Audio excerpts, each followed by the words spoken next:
prisoners. Must be headed for that fortress facility. Not for long. If AIM wants to make new friends, they'll just have to awkwardly socialize like the rest of us.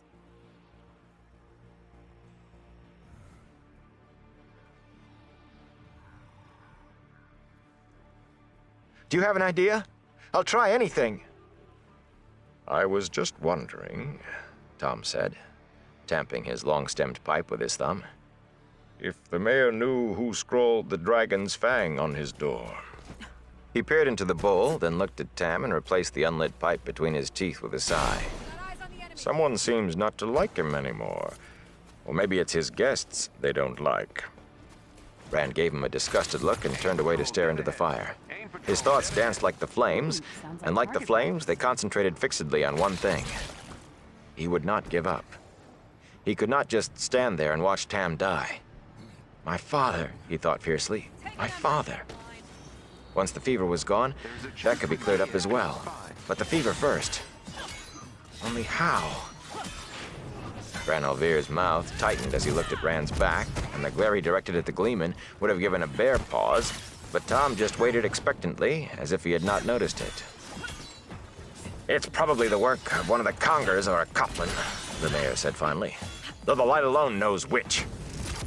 They're a large brood, and if there's ill to be said of someone, or even if there isn't, they'll say it. They make Sen Bui sound honey-tongued. That wagon load who came in just before dawn? The Gleeman asked. They hadn't so much as smelled a Trolloc. And all they wanted to know was when festival was going to start, as if they couldn't see half the village in ashes. Master Alvere nodded grimly. One branch of the family, but none of them are very different. That fool Darl Coplin spent half the night demanding I put Mistress Moraine and the Master Lan out of the inn, out of the village, as if there would be any village at all left without them. Rand had only half listened to the conversation, but this last tugged him to speak. What did they do? Why, she called ball lightning out of the clear night sky, Master Alvere replied. Sent it darting straight at the Trollocs. You've seen trees shattered by it. The Trollocs stood it no better. Moraine? Rand said incredulously, and the mayor nodded. Mistress Moraine. And Master Lan was a whirlwind with that sword of his. His sword! The man himself is a weapon, and in 10 places at once, or so it seemed. Burned me, but I still wouldn't believe it if I couldn't step outside and see. He rubbed a hand over his bald head. Winter night visits just beginning, our hands full of presents and honey cakes and our heads full of wine. Then the dogs snarling, and suddenly the two of them burst out of the inn, running through the village shouting about Trollocs. I thought they'd had too much wine. After all, Trollocs? Then, before anyone knew what was happening, those things were right in the streets with us, slashing at people with their swords, torching houses, howling to freeze a man's blood. He made a sound of disgust in his throat. We just ran like chickens with a fox in the hen yard till Master Lan put some backbone into us. No need to be so hard, Tom said. You did as well as anyone could. Not every Trolloc lying out there fell to the two of them. Yes, well, Master Alvere gave himself a shake. It's still almost too much to believe. An Aes Sedai in Emmons Field, and Master Lan is a warder. An Aes Sedai? Rand whispered. She can't be. I talked to her. She isn't. She doesn't. Did you think they wore signs? The mayor said wryly. Aes Sedai painted across their backs, and maybe, danger, stay away? Suddenly he slapped his forehead. Aes Sedai. I'm an old fool and losing my wits. There's a chance, Rand, if you're willing to take it. I can't tell you to do it, and I don't know if I'd have the nerve if it were me. A chance? Rand said. I'll take any chance if it'll help. Aes Sedai can heal, Rand. Burn me, lad, you've heard the stories. They can cure where medicines fail. Gleeman, you should have remembered that better than I. Gleeman's tales are full of Aes Sedai. Why didn't you speak up instead of letting me flail around? I'm a stranger here, Tom said, looking longingly at his unlit pipe. And Goodman Coplin isn't the only one who wants nothing to do with Aes Sedai. Best the idea came from you. An Aes Sedai, Rand muttered, trying to make the woman who had smiled at him fit the stories. Help from an Aes Sedai was sometimes worse than no help at all, so the stories said, like poison in a pie. And their gifts always had a hook in them, like fish bait. Suddenly the coin in his pocket, the coin Moraine had given him, seemed like a burning coal. It was all he could do not to rip it out of his coat and throw it out the window. Nobody wants to get involved with the Aes Sedai, lad, the mayor said slowly. It is the only chance I can see, but it's still no small decision. I cannot make it for you, but I have seen nothing but good from Mistress Moraine. Moraine Sedai, I should call her, I suppose. Sometimes, he gave a meaningful look at Tam, you have to take a chance, even if it's a poor one. Some of the stories are exaggerated in a way, Tom added, as if the words were being dragged from him. Some of them. Besides, boy, what choice do you have? None, Rand sighed. Tam still had not moved a muscle. His eyes were sunken as if he had been sick a week. I'll go find her. The other side of the bridges, the Gleeman said, where they are disposing of the dead Trollocs. But be careful, boy. Aes Sedai do what they do for reasons of their own, and they aren't always the reasons others think. The last was a shout that followed Rand through the door. He had to hold on to the sword hilt to keep the scabbard from tangling in his legs as he ran, but he would not take the time to remove it. He clattered down the stairs and dashed out of the inn, tiredness forgotten for the moment. A chance for Tam, however small, was enough to overcome a night without sleep, for a time at least. That the chance came from an Aes Sedai, or what the price of it might be, he did not want to consider. And as for actually facing an Aes Sedai, he took a deep breath and tried to move faster.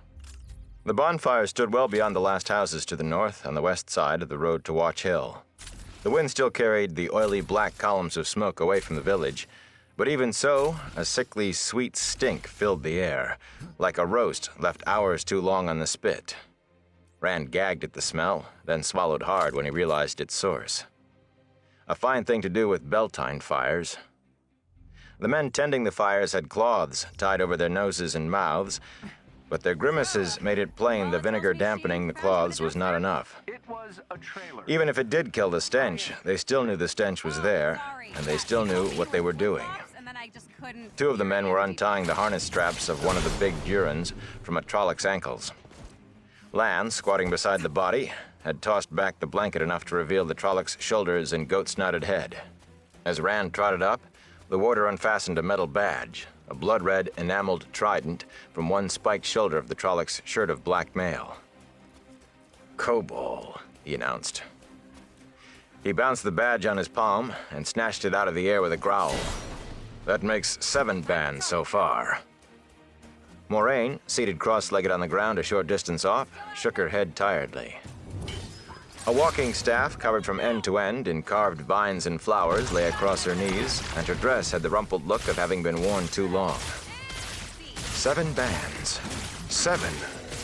That many have not acted together since the Trolloc Wars. Bad news piles on bad news. I'm afraid, Lan. I thought we had gained a march, but we may be further behind than ever. Rand stared at her, unable to speak. An Aes Sedai. He had been trying to convince himself that she would not look any different now that he knew what he was looking at. And to his surprise, she did not. She was no longer quite so pristine, not with wisps of her hair sticking out in all directions, and a faint streak of soot across her nose, yet not really different either. Surely there must be something about an Aes Sedai to mark her for what she was. On the other hand, if outward appearance reflected what was inside, and if the stories were true, then she should look closer to a Trolloc than to a more than handsome woman whose dignity was not dented by sitting in the dirt. And she could help Tam. Whatever the cost, there was that before anything else. He took a deep breath. Mistress Moraine. Moraine Sedai. Both turned to look at him, and he froze under her gaze. Not the calm, smiling gaze he remembered from the green. Her face was tired, but her dark eyes were a hawk's eyes. Aes Sedai, breakers of the world, puppeteers who pulled strings and made thrones and nations dance in designs only the women from Tar Valon knew. That was you? A little more light in the darkness, the Aes Sedai murmured. She raised her voice. How are your dreams, Randall Thor? He stared at her. My dreams? A night like that can give a man bad dreams, Rand. If you have nightmares, you must tell me of it. I can help with bad dreams, sometimes. There's nothing wrong with my... It's my father. He's hurt. It's not much more than a scratch, but the fever is burning him up. The wisdom won't help. She says she can't. But the stories... She raised an eyebrow, and he stopped and swallowed hard. Light. Is there a story with an Aes Sedai where she isn't a villain?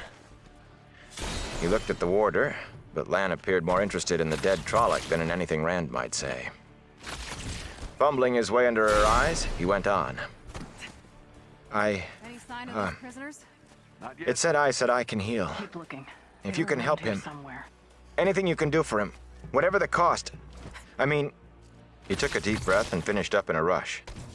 I'll pay any price in my power if you help him. Anything. There's the Any convoy. price? Tony, Moraine start the mused, car. half to herself. Get those cages open. We will speak of prices later, Rand, if at all. It's I can make no South London promises. Once or twice. Your wisdom knows what she is about. Wheel can teleport to I will do what I can, but it is beyond my power to stop the wheel from turning. Death comes sooner or later to everyone, the warder said grimly. Unless they serve the Dark One, and only fools are willing to pay that price. Moraine made a clucking sound. Do not be so gloomy, lad. We have some reason to celebrate. A small one, but a reason. She used the staff to pull herself to her feet. Take me to your father, Rand. I will help him as much as I am able. Too many here have refused to let me help at all. They have heard the stories, too, she added dryly. He's at the inn, Rand said. This way. And thank you. Thank you. They followed, but his pace took him quickly ahead. He slowed impatiently for them to catch up, then darted ahead again and had to wait again. Please hurry, he urged, so caught up in actually getting help for Tam that he never considered the temerity of prodding an Aes Sedai. The fever is burning him up. Lan glared at him. Can't you see she's tired? Even with an Angreal, what she did last night was like running around the village with a sack of stones on her back. I don't know that you are worth it, sheepherder, no matter what she says. Rand blinked and held his tongue. Gently, my friend, Moraine said. Without slowing her pace, she reached up to pat the warder's shoulder. He towered over her protectively, as if he could give her strength just by being close. Close to your location. You think only of taking care of me. Why should he not think the same of his father? Lan scowled, but fell silent. I am coming as quickly as I can, Rand, I promise you. The fierceness of her eyes, or the calm of her voice, not gentle exactly, more firmly in command, Rand did not know which to believe. Or perhaps they did go together. Aes Sedai. He was committed now. He matched his stride to theirs and tried not to think of what the price might be that they would talk about later. Chapter 8. A Place of Safety. While he was still coming through the door, Rand's eyes went to his father. His father, no matter what anyone said. Tam had not moved an inch. His eyes were still shut, and his breath came in labored gasps, low and rasping. The white-haired gleeman cut off a conversation with the mayor, who was bent over the bed again, tending Tam, and gave Moraine an uneasy look. Okay. The Aes Sedai ignored him. Indeed, she ignored everyone except for Tam. But at him, she stared with an intent frown. Tom stuck his unlit pipe between his teeth, then snatched it out again and glowered at it. Man cannot even smoke in peace, he muttered. I'd better make sure some farmer doesn't steal my cloak to keep his cow warm. At least I can have my pipe out there. He hurried out of the room. Lan stared after him, his angular face as expressionless as a rock. I do not like that man. There is something about him I don't trust. I did not see a hair of him last night. He was there, Rand said, watching Moraine uncertainly. He must have been. His cloak did not get singed in front of the fireplace. Rand did not care if the gleeman had spent the night hiding in the stable. Well, your guts are My getting father, displaced. he said Moraine Can't really pleadingly. blame you. Okay, now I feel Bran sick. opened his mouth, but before he could speak, Moraine said, Leave me with him, Master Althea. There is nothing you can do here now, except get in my way. For a minute, Bran hesitated, torn between dislike of being ordered about in his own inn and reluctance to disobey an Aes Sedai. Finally, he straightened up to clap Rand on the shoulder. Come along, boy. Let us leave Moraine Sedai to her... There's plenty you can give me a hand with downstairs. Before you know it, Tam will be shouting for his pipe and a mug of ale. Can I stay? Rand spoke to Moraine, though she did not really seem to be aware of anyone besides Tam. Rand's hand tightened, but Rand ignored him. Please, I'll keep out of your way. You won't even know I am here. He's my father, he added with a fierceness that startled him and widened the mayor's eyes in surprise. Rand hoped the others put it down to tiredness or the strain of dealing with an Aes Sedai. Yes, Moraine said impatiently. She had tossed her cloak and staff carelessly across the only chair in the room, and now she pushed up the sleeves of her gown, baring her arms to her elbows. Her attention never really left Tam, even while she spoke. Sit over there. And you too, Lan. She gestured vaguely in the direction of a long bench against the wall. Her eyes traveled slowly from Tam's feet to his head, but Rand had the prickly feeling that she was looking beyond him in some fashion. You may talk if you wish, she went on absently, but do it quietly. Now you go, Master Alvier. This is a sick room, not a gathering hall. See that I am not disturbed. The mayor grumbled under his breath, though not loudly enough to catch her attention, of course, squeezed Rand's shoulder again, then obediently, if reluctantly, closed the door behind him. Muttering to herself, the Aes Sedai knelt beside the bed and rested her hands lightly on Tam's chest. She closed her eyes, and for a long time she neither moved nor made a sound. In the stories, Aes Sedai wonders were always accompanied by flashes and thunderclaps or other signs to indicate mighty works and great powers.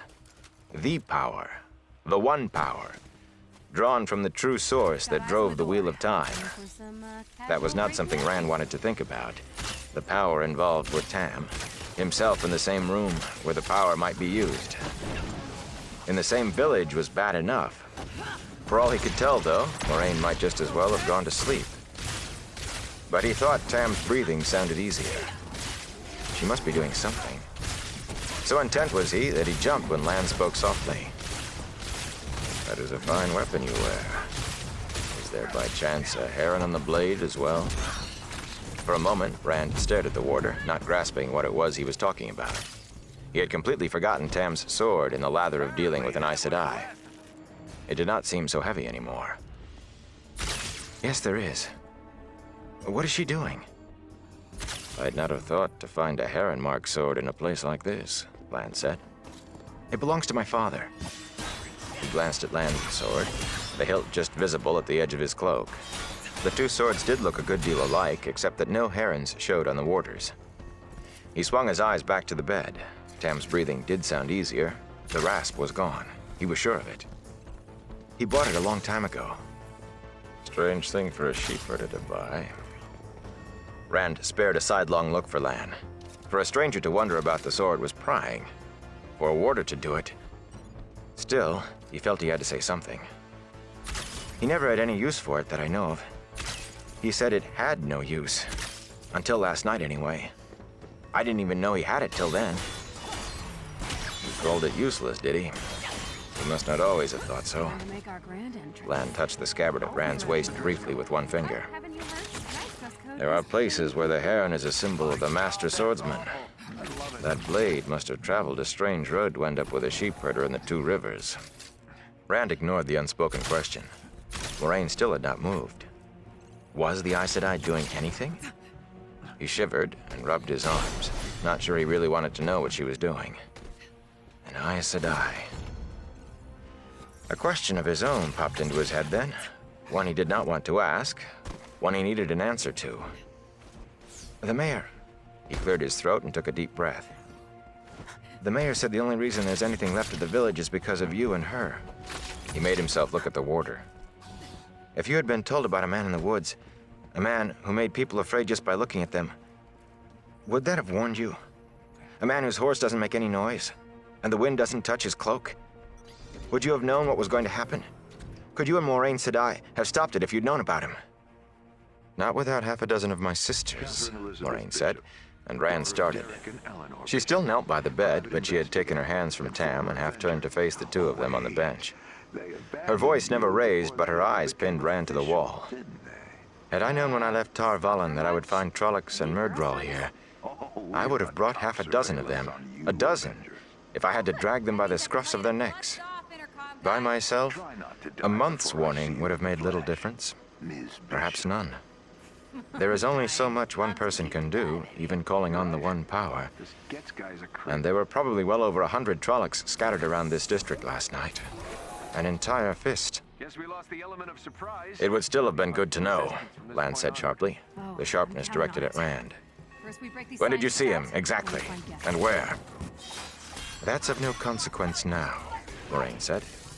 I will not have the boy thinking he is to blame for something when he is not.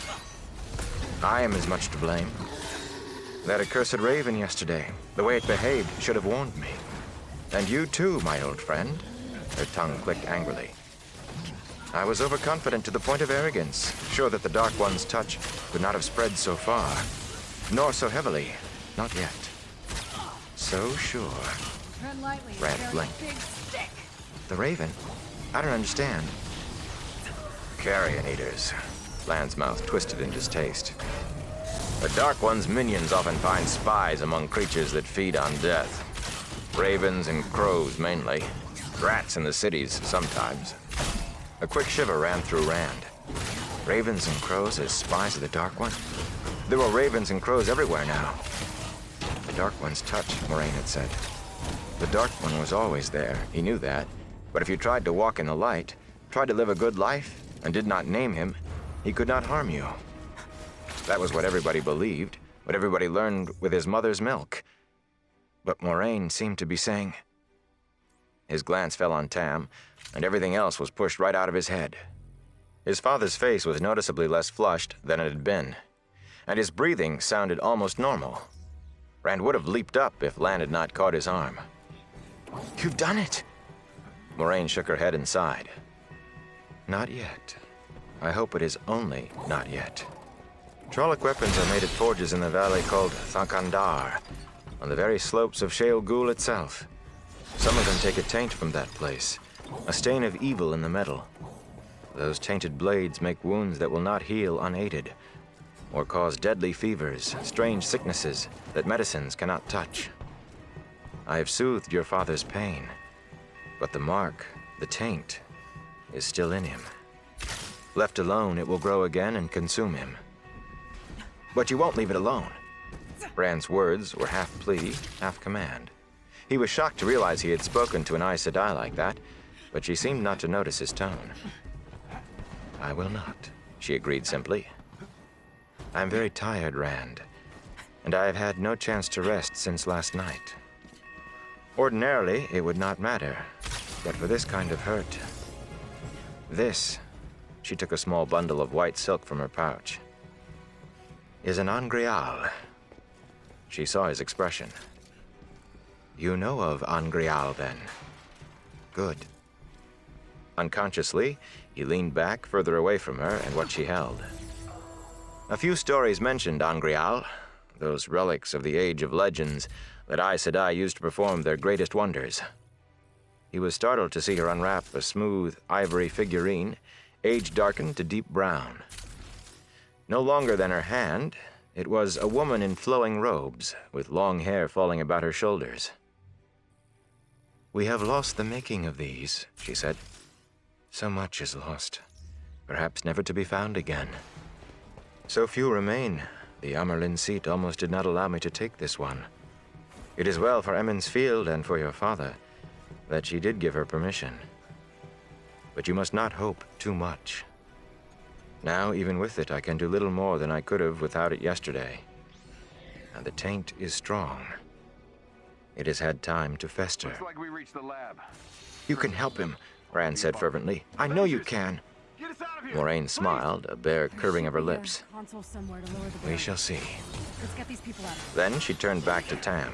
We didn't want One hand she laid on his forehead. The other cupped the ivory figure. Eyes closed, her face took on a look of concentration. She scarcely seemed to breathe. That rider you spoke of, Lan said quietly. The one who made you afraid. That was surely a Myrddraal. A Myrddraal? Rand exclaimed. But Fades are 20 feet tall and... The words faded away under the warder's mirthless grin. We'll handle this. Sometimes, sheepherder, stories make things larger than truth. Believe me, the truth is big enough with a half-man. Half-man, lurk, fade, shadow man. The name depends on the land you're in, but they all mean Murdral. Fades are Trollocs spawn. Throwbacks almost to the human stock the Dreadlords used to make the Trollocs. Almost. But if the human strain is made stronger, so is the taint that twists the Trollocs. Halfmen have powers of a kind, the sort that stem from the Dark One. Only the weakest Aes Sedai would fail to be a match for a Fade, 1 against 1. But many a good man and true has fallen to them. Since the wars that ended the Age of Legends, since the Forsaken were bound, they have been the brain that tells the Trolloc fists where to strike. In the days of the Trolloc Wars, halfmen led the Trollocs in battle, under the Dreadlords. He scared me, Rand said faintly. He just looked at me and... He shivered. No need for shame, sheepherder. They scare me too. I've seen men who have been soldiers all their lives freeze like a bird facing a snake when they confronted a half-man. In the north, in the borderlands along the Great Blight, there is a saying. The look of the eyeless is fear. The eyeless? Rand said. Bland nodded. Murdral see like eagles in darkness or in light, but they have no eyes. I can think of few things more dangerous than facing a Murdral. Moraine Sedai and I both tried to kill the one that was here last night, and we failed every time. Halfmen have the Dark One's own luck. Rand swallowed. The Trolloc said the Murdral wanted to talk to me. I didn't know what it meant. Bland's head jerked up. His eyes were blue stones. You talked to a Trolloc? Not exactly, Rand stammered. The warder's gaze held him like a trap. It talked to me. It said it wouldn't hurt me, that the Murdral wanted to talk to me. Then it tried to kill me. He licked his lips and rubbed his hand along the knobby leather of the sword hilt. In short, choppy sentences, he explained about returning to the farmhouse. I killed it instead, he finished. By accident, really. It jumped at me and I had the sword in my hand. Bland's face softened slightly, if rock could be said to soften. Even so, that is something to speak of, sheepherder. Until last night, there were few men south of the borderlands who could say they had seen a Trolloc, much less killed one. And fewer still who have slain a Trolloc alone and unaided, Moraine said wearily. It is done, Rand. Lan, help me up. The warder sprang to her side, but he was no quicker than Rand darting to the bed. Tam's skin was cool to the touch, though his face had a pale, washed-out look, as if he had spent far too long out of the sun. His eyes were still closed, but he drew the deep breaths of normal sleep. He will be all right now? Rand asked anxiously. With rest, yes, Moraine said. A few weeks in bed, and he will be as good as ever. She walked unsteadily, despite holding Lan's arm. He swept her cloak and staff from the chair cushion for her to sit, and she eased herself down with a sigh. With a slow care, she rewrapped the angreal and returned it to her pouch. Rand's shoulders shook. He bit his lip to keep from laughing. At the same time, he had to scrub a hand across his eyes to clear away tears. I see him. Thank you. In the Age of Legends, Moraine went on, some Aes Sedai could fan life and health to flame if only the smallest spark remained. Those days are gone, though, perhaps forever. So much was lost. Not just the making of Angreal. So much that could be done which we dare not even dream of, if we remember it at all. There are far fewer of us now. Some talents are all but gone, and many that remain seem weaker. Now there must be both will and strength for the body to draw on, and even the strongest of us can do nothing in the way of healing. It is fortunate that your father is a strong man, both in body and spirit. As it is, he used up much of his strength in the fight for life. But all that is left now is for him to recuperate. That will take time, but the taint is gone. I can never repay you, he told her without taking his eyes from Tam. But anything I can do for you, I will. Anything at all. He remembered the talk of prices then, and his promise. Kneeling beside Tam, he meant it even more than before, but it still was not easy to look at her. Anything. As long as it does not hurt the village or my friends. Moraine raised a hand dismissively. If you think it is necessary, I would like to talk with you anyway. You will no doubt leave at the same time we do, and we can speak at length then. Leave? He exclaimed, scrambling to his feet. Is it really that bad? Everyone looked to me as if they were ready to start rebuilding.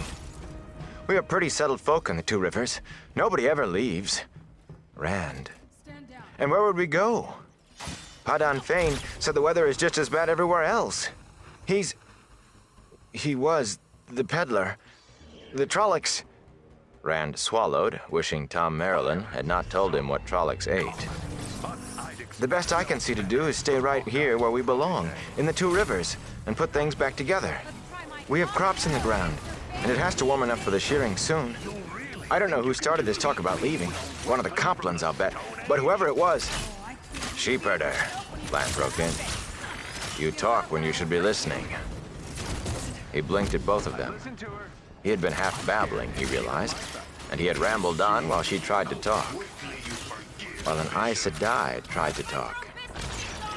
He wondered what to say, how to apologize, but Moraine smiled while he was still thinking. I understand how you feel, Rand, she said, and he had the uncomfortable feeling that she really did.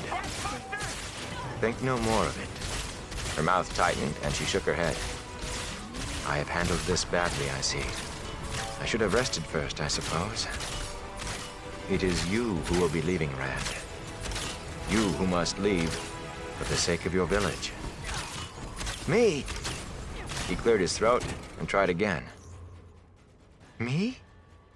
It sounded a little better this time. Why do I have to go? I don't understand any of this. I don't want to go anywhere. Moraine looked at Lan, and the warder unfolded his arms. He looked at Rand from under his leather headband, and Rand had the feeling of being weighed on invisible scales again. Did you know, Lan said suddenly, that some homes were not attacked? Half the village is in ashes, he protested, but the warder waved it away. Some houses were only torched to create confusion. The Trollocs ignored them afterwards, and the people who fled from them as well, unless they actually got in the way of the true attack. Most of the people who've come in from the outlying farms never saw a hair of a Trolloc, and that only at a distance. Most never knew there was any trouble until they saw the village. I did hear about Darl Copland, Rand said slowly. I suppose it just didn't sink in. 2 farms were attacked, Lan went on. Yours and one other. Because of Beltane, everyone who lived at the second farm was already in the village. Many people were saved because the Murdral was ignorant of Two Rivers customs. Festival and Winter Night made its task all but impossible, but it did not know that. Rand looked at Moraine, leaning back in the chair. But she said nothing, only watched him, a finger laid across her lips. Our farm and who else's? He asked finally. The Abara farm, Lan replied. Here in Emmonsfield, they struck first at the forge, and the blacksmith's house, and Master Cawthon's house. Rand's mouth was suddenly dry. That's crazy, he managed to get out, then jumped as Moraine straightened. Not crazy, Rand, she said. Purposeful. The Trollocs did not come to Emmonsfield by happenstance, and they did not do what they did for the pleasure of killing and burning, however much that delighted them. They knew what, or rather who, they were after. The Trollocs came to kill or capture young men of a certain age who lived near Emmonsfield. My age? Rand's voice shook, and he did not care. Lie. Matt? What about Perrin? Alive and well, Moraine assured him, if a trifle sooty. Van Craw and then Thane? We're never in any danger, Lan said. At least, no more than anyone else. But they saw the rider, the Fade too, and they're the same age as I am. Master Craw's house was not even damaged, Moraine said, and the miller and his family slept through half the attack before the noise woke them. Ban is 10 months older than you, and Lem 8 months younger. She smiled dryly at his surprise. I told you I asked questions, and I also said young men of a certain age. You and your two friends are within weeks of one another. It was you three the Murdral sought, and none others. Rand shifted uneasily, wishing she would not look at him like that, as if her eyes could pierce his brain and read what lay in every corner of it. What would they want with us? We're just farmers, shepherds. That is a question that has no answer in the Two Rivers, Moraine said quietly. But the answer is important. Trollocs, where they have not been seen in almost 2,000 years, tells us that much. Lots of stories tell about Trolloc raids, Rand said stubbornly. We just never had one here before. Warders fight Trollocs all the time. Lan snorted. Boy, I expect to fight Trollocs along the Great Blight, but not here, nearly 600 leagues to the south. That was as hot a raid last night as I'd expect to see in Shinar, or any of the borderlands. In one of you, Moraine said. Or all three. There is something the Dark One fears. That's impossible. Rand stumbled to the window and stared out at the village, at the people working among the ruins. I don't care what's happened. That is just impossible. Something on the green caught his eye. He stared, then realized it was the blackened stump of the spring pole. A fine Beltane with a peddler and a gleeman and strangers. He shivered and shook his head violently. No, I'm a shepherd. The Dark One can't be interested in me. It took a great deal of effort, Lan said grimly, to bring so many Trollocs so far without raising a hue and cry from the borderlands to Camelin and beyond. So I wish I knew how they did it. Accommodations. Do you really believe they went to all that bother just to burn a few houses? You know, we can cut to the chase. They will be back, Moraine added. We're well aware Rand had his mouth open to argue with Lan, but that brought him up short. He spun to face her. Back? Can't you stop them? You did last night and you were surprised then. Now you know they are here. Appreciate your little tachyon. Perhaps, Moraine replied. I could send to Tar Valon for some of my sisters. They might have time to make the journey before we need them. The Murdral knows I am here too, and it probably will not attack, not openly at least, lacking reinforcements. More Murdral and more Trollocs. With enough Aes Sedai and enough warders, the Trollocs can be beaten off. Though I cannot say how many battles it will take. A vision danced in his head of Emmons Field all in ashes, all the farms burned, and Watch Hill and Devon Ride and Tarrant Ferry. What do you mean interested? All ashes and blood. No, he said, and felt a wrenching inside, as if he had lost his grip on something. You know, outside the prison cell? That's why I have to leave, isn't it? Guards. The Trollocs won't come back if I am not here. The last trace of obstinacy made him add, if they really are after me. Moraine's eyebrows raised as if she were surprised that he was not convinced, but Lan said, are you willing to bet your village on it, sheep herder? Your whole Two Rivers? The Avengers have a world Rand's to save. stubbornness faded. No, he said again, and felt that emptiness inside again, too. Perrin and Matt have to go too, don't they? Leaving the Two Rivers. Leaving his home and his father. Yeah, well, at least Tam would get better. At least he would be able to hear him say all that on the quarry road had been nonsense. Either I'm in trouble. We could go to Baerlon, I suppose. Or even Camelin. I've heard there are more people in Camelin than in the whole Two Rivers. We'd be safe there. You were taken prisoner. He tried out a laugh that sounded hollow. Yes, I do. I used to daydream about seeing Camelin. I never thought it would come about like this. Also, I should have made this official. There was a long silence, then Lan said, You've proved you're an Avenger, Kate. I would not count on Camelin for safety. When I was a kid, If the Murdral want you badly enough, they will find a way. Flying a plane made of gumballs. Walls are a poor bar to a half-man. And you would be a fool not to believe they want you very badly indeed. Rand thought his spirits had sunk as low as they possibly could, but at that, they slid deeper. There is a place of safety, Moraine said softly, and Rand's ears pricked up to listen. In Tar Valon, you would be among Aes Sedai and warders. Even during the Trolloc Wars, the forces of the Dark One feared to attack the Shining Walls. The one attempt was their greatest defeat until the very end. And Tar Valon holds all the knowledge we Aes Sedai have gathered since the time of madness. Some fragments even date from the Age of Legends. In Tar Valon, if anywhere, you will be able to learn why the Myrddraal want you. Why the Father of Lies wants you. That I can promise. A journey all the way to Tar Valon was almost beyond thinking. A journey to a place where he would be surrounded by Aes Sedai. Of course, Moraine had healed Tam, or it looked as if she had at least. But there were all those stories. It was uncomfortable enough to be in a room with one Aes Sedai, but to be in a city full of them? And she still had not demanded her price. There was always a price, so the stories said. "How long will my father sleep?" he asked at last. I have to tell him. He shouldn't just wake and find me gone." He thought he heard Lan give a sigh of relief. He looked at the water curiously, but Lan's face was as expressionless as ever. "It is unlikely he will wake before we depart," Moraine said. "I mean to go soon after full dark. Even a single day of delay could be fatal. It will be best if you leave him a note." Truly. "In the night?" Rand said doubtfully, and Lan nodded. "The half-men will discover we are gone soon enough.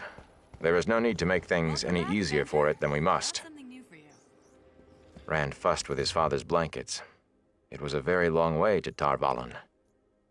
In that case, I had better go find Matt and Perrin. I will attend to that." Moraine got to her feet briskly and donned her cloak with suddenly restored vigor. She put a hand on his shoulder, and he tried very hard not to flinch. She did not press hard, but it was an iron grip that held him as surely as a forked stick held a snake. "It will be best if we keep all of this just among us. Do you understand? The same ones who put the dragon's fang on the inn door might make trouble if they knew." "I understand." He drew a relieved breath when she took her hand away. "I will have Mistress Alvear bring you something to eat," she went on, just as if she had not noticed his reaction.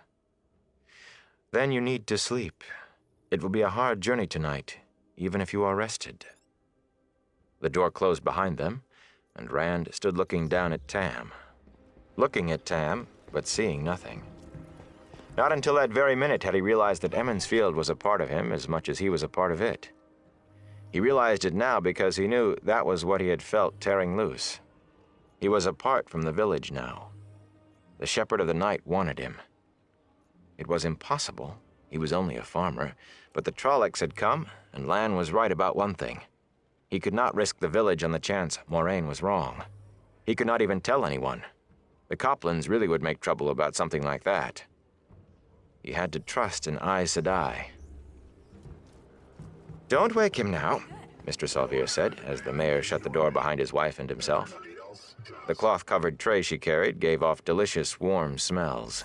She set it on the chest against the wall, then firmly moved Rand away from the bed. "Mistress Moraine told me what he needs," she said softly, "and it does not include you falling on top of him from exhaustion. I have brought you a bite to eat. Don't let it get cold now." "I wish you wouldn't call her that," Rand said peevishly. "Moraine Sedai is proper. She might get mad." Mistress Alvear gave him a pat on the cheek. "You just leave me to worry about that. She and I had a long talk, and keep your voice down. If you wake Tam, you'll have to answer to me and Moraine Sedai." She put an emphasis on Moraine's title that made Bran's insistence seem foolish. "The two of you keep out of my way."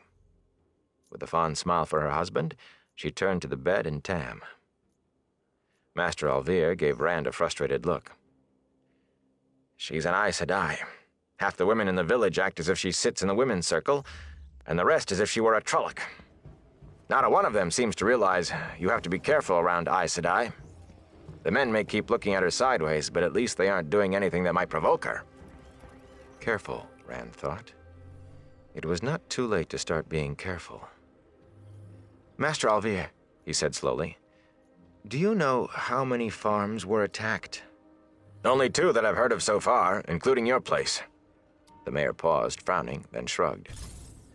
"It doesn't seem enough with what happened here." I should be glad of it, but... Well, we'll probably hear of more before the day is out.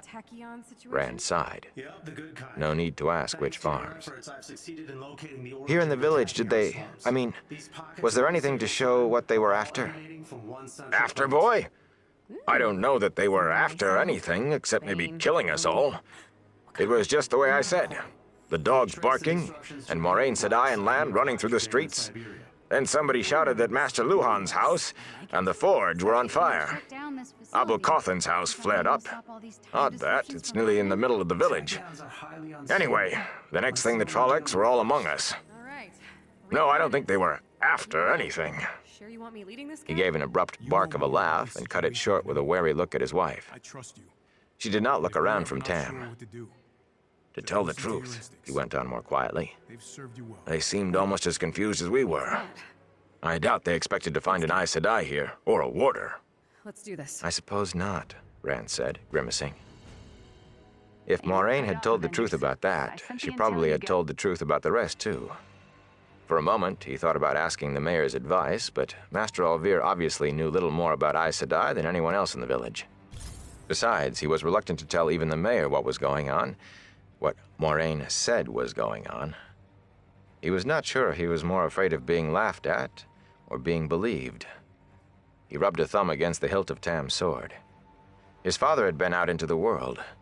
He must know more about Aes Sedai than the mayor did. But if Tam really had been out of the Two Rivers, You have a plan, then Kate? maybe what he had said in the Westwood. What? He scrubbed both his hands through his hair, scattering Okay, that line of we take out thought. the comm tower first, then sneak in. You need sleep, lad, Inspect their the mayor safety said. regulations. Yes, you do, Mistress Alvir added. You're almost falling down where you stand. Rand blinked at her in surprise. He had not even realized she had left his father. He did need sleep. Just the thought set off a yawn. You can take the bed in the next room, the mayor said. There's already a fire laid. Rand looked at his father. Tam was still deep in sleep, and that made him yawn again. I'd rather stay in here if you don't mind, for when he wakes up. Sick room matters were in Mistress Alvir's province, and the mayor left it to her. She hesitated only a moment before nodding. But you let him wake on his own. If you bother his sleep... He tried to say he would do as she ordered, but the words got tangled in yet another yawn. Okay, so, She shook her head with a what are we smile. at? Pass You will be asleep yourself in no time at all. Radiation trail. If you must stay, Good. curl up next to the fire Going outside now. and drink a little of that beef broth before you doze off. I will, Rand said. He would have agreed to anything that kept him in that room. And I won't wake him. Communications array nearby. See that you do not, Disable it, Mistress we'll have a Alvir short told him window firmly, and we'll be blind but not in an and unkindly way. I'll bring you up a pillow and some blankets. When the door finally closed behind them, Rand dragged the lone chair in the room over beside the bed and sat down where he could watch Tam. So you get to the origin It was of all life, very the well for stronger Mistress the Alvir to disruptions talk get. about sleep. They're radiating His out jaws in a place cracked like as he waves. stifled a yawn. Listen, be careful But he down could there. not sleep Tachyon yet. exposure isn't usually lethal. Tam might wake at any time, and maybe only stay awake a short while. Rand had to be waiting when he did. You're not helping. He grimaced and twisted in the chair, absently shifting the sword hilt out of his ribs. Delayed with that. He still felt awkward about telling anyone what Moraine had said. But this was Tam, after all. This was... Without realizing it, he set his jaw determinedly. My father. I can tell my father anything. He twisted a little more in the chair and put his head against the chair back. Tam was his father, and nobody could tell him what to say or not say to his father. He just had to stay awake until Tam woke up. He just had to... Chapter 9. Tellings of the Wheel. Rand's heart pounded as he ran, and he stared in dismay at the barren hills surrounding him. This was not just a place where spring was late in coming. Spring had never come here, and never would come. Nothing grew in the cold soil that crunched under his boots, not so much as a bit of lichen. He scrambled past boulders twice as tall as he was. Dust coated the stone, as if never a drop of rain had touched it. The sun was a swollen, blood-red ball, more fiery than on the hottest day of summer, and bright enough to sear his eyes. But it stood dark against a leaden cauldron of a sky where clouds of sharp black and silver roiled and boiled on every horizon. For all the swirling clouds, though, No breath of breeze stirred across the land, and despite the sullen sun, the air burned cold like the depths of winter. Rand looked over his shoulder often as he ran, but he could not see his pursuers. Only desolate hills and jagged black mountains, many topped by tall plumes of dark smoke rising to join the milling clouds. If he could not see his hunters, though, he could hear them, howling behind him, guttural voices shouting with the glee of the chase, howling with the joy of blood to come. Trollocs, coming closer, and his strength was almost gone. With desperate haste, he scrambled to the top of a knife-edged ridge, then dropped to his knees with a groan. Below him, a sheer rock wall fell away, a 1,000-foot cliff plummeting into a vast canyon. Steamy mists covered the canyon floor, their thick gray surface rolling in grim waves, rolling and breaking against the cliff beneath him, but more slowly than any ocean wave had ever moved. Patches of fog glowed red for an instant, as if great fires had suddenly flared beneath, then died. Thunder rumbled in the depths of the valley, and lightning crackled through the gray, sometimes striking up at the sky. It was not the valley itself that sapped his strength and filled the empty spaces left with helplessness. From the center of the furious vapors, a mountain thrust upward. A mountain taller than any he had ever seen in the mountains of mist. A mountain as black as the loss of all hope. That bleak stone spire, a dagger stabbing at the heavens, was the source of his desolation. Well, it would be pretty. He had never seen it before, Slowly. but he knew it. The memory of it flashed away like quicksilver when he tried to touch it, but the memory was there. He knew it was there. Unseen fingers touched him, pulled at his arms and legs, trying to draw him to the mountain. His body twitched, ready to obey. His arms and legs stiffened, as if he thought he could dig his fingers and toes into the stone. Ghostly strings entwined around his heart, pulling him, calling him to the Spire Mountain. Tears ran down his face, and he sagged to the ground. He felt his will draining away like water out of a holed bucket. Just a little longer, and he would go where he was called. He would obey, do as he was told. Abruptly, he discovered another emotion. Anger. Push him, pull him.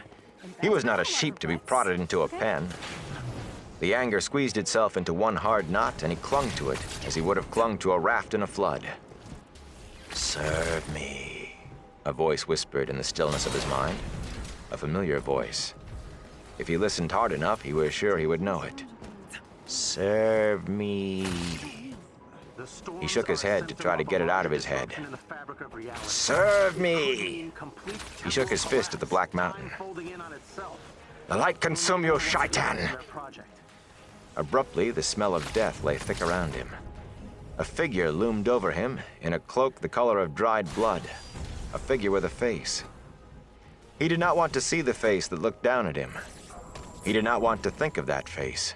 It hurt to think of it, turned his mind to embers. A hand reached toward him. Not caring if he fell over the edge, he threw himself away. He had to get away, far away. He fell, flailing at the air, wanting to scream, finding no breath for screaming, no breath at all. Abruptly, he was no longer in the barren land, no longer falling. Winter brown grass flattened under his boots. It seemed like flowers. He almost laughed to see scattered trees and bushes, leafless as they were, dotting the gently rolling plain that now surrounded him. In the distance reared a single mountain, its peak broken and split, but this mountain brought no fear or despair. It was just a mountain, though oddly out of place there, with no other in sight. A broad river flowed by the mountain, and on an island in the middle of that river was a city such as might live in a gleeman's tale. A city surrounded by high walls, gleaming white and silver beneath the warm sun. With mingled relief and joy, he started for the walls, for the safety and serenity he somehow knew he would find behind them. As he came closer, he made out soaring towers, many joined by wondrous walkways that spanned the open air. High bridges arced from both banks of the river to the island city. Even at a distance, he could see lacy stonework on those spans, seemingly too delicate to withstand the swift waters that rushed beneath them. Beyond those bridges lay safety, sanctuary. Of a sudden, a chill ran along his bones. An icy clamminess settled on his skin, and the air around him turned fetid and dank. Without looking back, he ran from the pursuer whose freezing fingers brushed his back and tugged at his cloak. Ran from the light-eating figure with the face that... He could not remember the face, except his terror. He did not want to remember the face. He ran, and the ground passed beneath his feet, rolling hills and flat plain. And he wanted to howl like a dog gone mad. The city was receding before him. The harder he ran, the further away drifted the white shining walls and haven. They grew smaller and smaller until only a pale speck remained on the horizon. The cold hand of his pursuer clutched at his collar. If those fingers touched him, he knew he would go mad, or worse, much worse. Even as that surety came to him, he tripped and fell. "No!" he screamed, and grunted as paving stones smacked the breath out of him. Wonderingly, he got to his feet. He stood on the approaches to one of the marvelous bridges he had seen rearing over the river. Smiling people walked by on either side of him. People dressed in so many colors they made him think of a field of wildflowers. Some of them spoke to him, but he could not understand, though the words sounded as if he should. But the faces were friendly, and the people gestured him onward, over the bridge with its intricate stonework, onward toward the shining, silver-streaked walls and the towers beyond, toward the safety he knew waited there. He joined the throng streaming across the bridge and into the city through massive gates set in tall, pristine walls. Within was a wonderland where the meanest structure seemed a palace. It was as though the builders had been told to take stone and brick and tile and create beauty to take the breath of mortal men. There was no building, no monument that did not make him stare with goggling eyes. Music drifted down the streets, 100 different songs, but all blending with the clamor of the crowds to make one grand, joyous harmony. The sense of sweet perfumes and sharp spices, of wondrous foods and myriad flowers all floated in the air, as if every good smell in the world were gathered there. The street by which he entered the city, broad and paved with smooth gray stone, stretched straight before him toward the center of the city. At its end loomed a tower larger and taller than any other in the city. A tower as white, as fresh.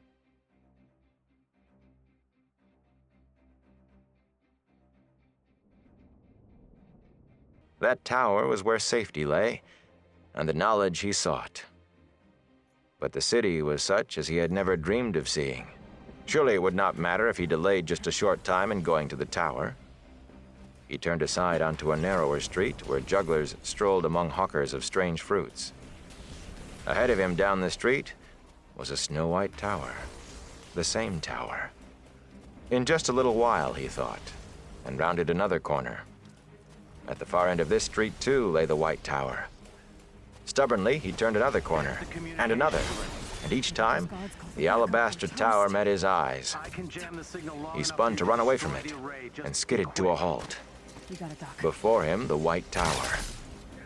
He was afraid to look over his shoulder, afraid it would be there, too. The faces around him were still friendly, but shattered hope filled them now. Hope he had broken. Still, the people gestured him forward, pleading gestures, toward the tower. Their eyes shone with desperate need, and only he could fulfill it. Only he could save them. Very well, he thought. The tower was, after all, where he wanted to go.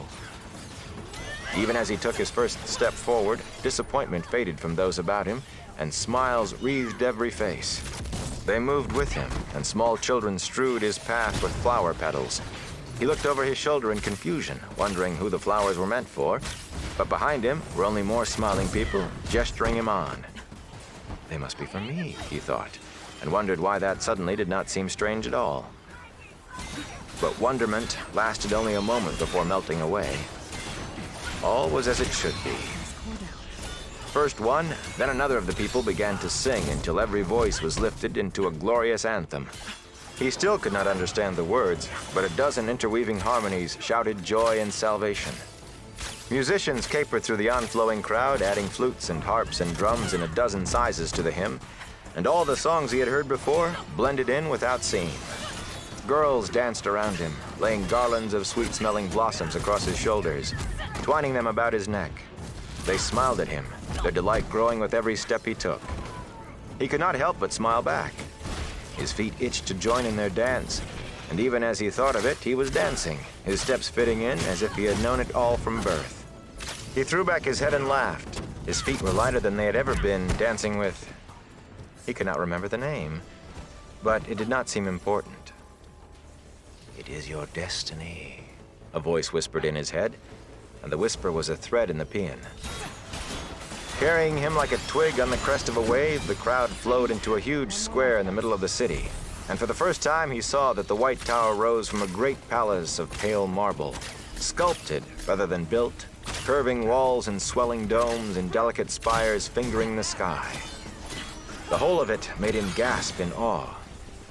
Broad stairs of pristine stone led up from the square, and at the foot of those stairs, the people halted, but their song rose ever higher. The swelling voices buoyed his feet. "Your destiny," the voice whispered, insistent now, eager. He no longer danced, but neither did he stop. He mounted the stairs without hesitation. This was where he belonged. Scrollwork covered the massive doors at the top of the stairs, carvings so intricate and delicate that he could not imagine a knife blade fine enough to fit. Not for long. The portals swung open, and he went in. They closed behind him with an echoing crash like thunder. "We have been waiting for you," the Myrddraal hissed.